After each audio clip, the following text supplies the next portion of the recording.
যে রেলটাকে আমরা সড়ক অবরোধ করলে মানুষের জনগণের মৌলিক অধিকার বাধাপ্রাপ্ত করতে হবে, এরকম একটা ব্যাপার ছিল যে রেলটাকে করা যাবে নাই। ভালো জিনিস, আমরা আইন মানি, আমরা সংবিধান মানি, সংবিধান আমরা মাথায় করে রাখি, কিন্তু দেশের কোন আদালত ভারতের সংবিধান মানুষকে মানা করে নাই যে তুমি তোমার হক অধিকার নিয়ে আন্দোলন করতে পারবে নাই, এটা মানা ঘোষণা করে নাই। তাহলে আন্দোলনের রূপরেখা, তার ডিজাইন, তার ফর্ম, তার প্যাটার্ন নিয়ে অবজেকশন থাকতেই পারে। আমরা কোর্টের রায়কে মান্যতা দিয়েছি, কিন্তু কোর্টের রায় কি বলেছিল যে ওই গাঁগুলায় ঢুকে ঢুকে মা বোনরা যা করতো আমরা গেলে গেলাম আমার দাদা ভাইকে বোঝা করে লেখালেখি করে ডাকাতি চাকরি করে কপড়া পানি লোককে এক সময় বলেছিল কি ঘরের ভিতরে জানা গেছে নাকি, জীবন ভিতরে জানা গেছে নাকি? তাহলে যদি রেললাইনে কেউ ঢোকে রাস্তা গিয়ে টাকা তুলে গেছে আপনি আসুন অসুবিধা কিছু নাই। গায়ের ভিতরে কি করতে গেছেন আপনারা? এবং ওই বলা আছে 16 নম্বর কলামে apart from action to control the law and order situation, বলে law and order situation K control করা এই যে বিরাট করতে বলা এগুলো ছাড়াও protesters need to be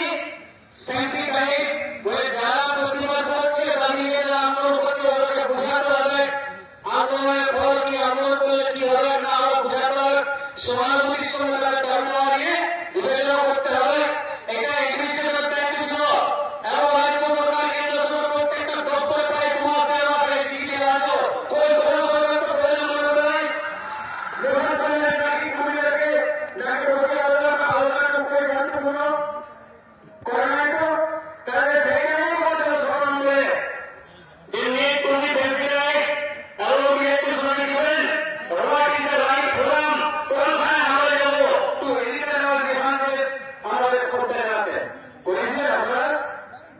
19 তারিখে কি মহাকে আপনারা করছে আপনারা ধরা হচ্ছে কেউ উত্তর করে গেল পূর্বীদের সঙ্গে গায়ে ধরে পেট্রোল দিতে কখন করে গায়ে এই রয়েছে পেট্রোল কখন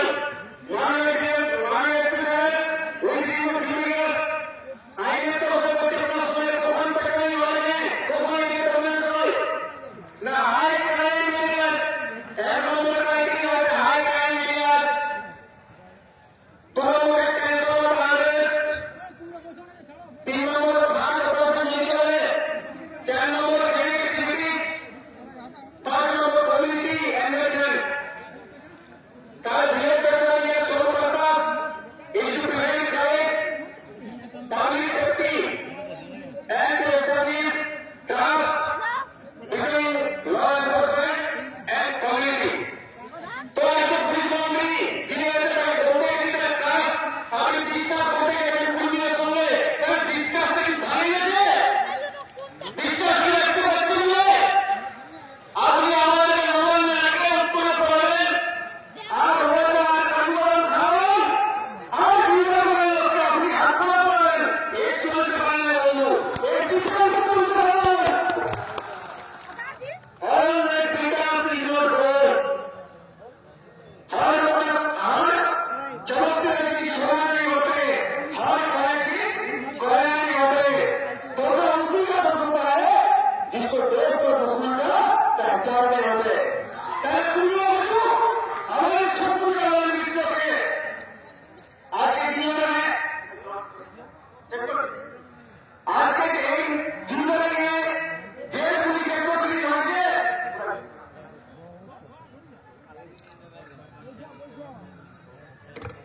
तो তার এই পুলিশের কোয়ালিটি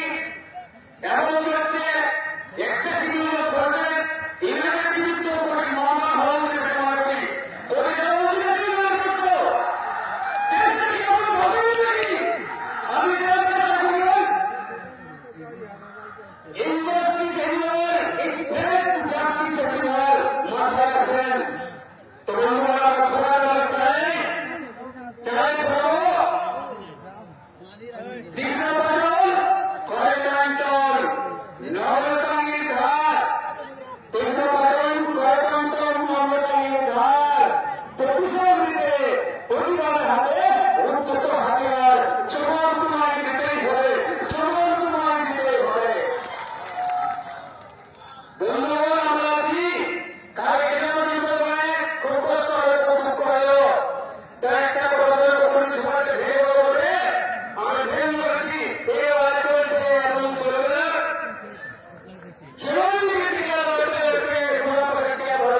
एकदम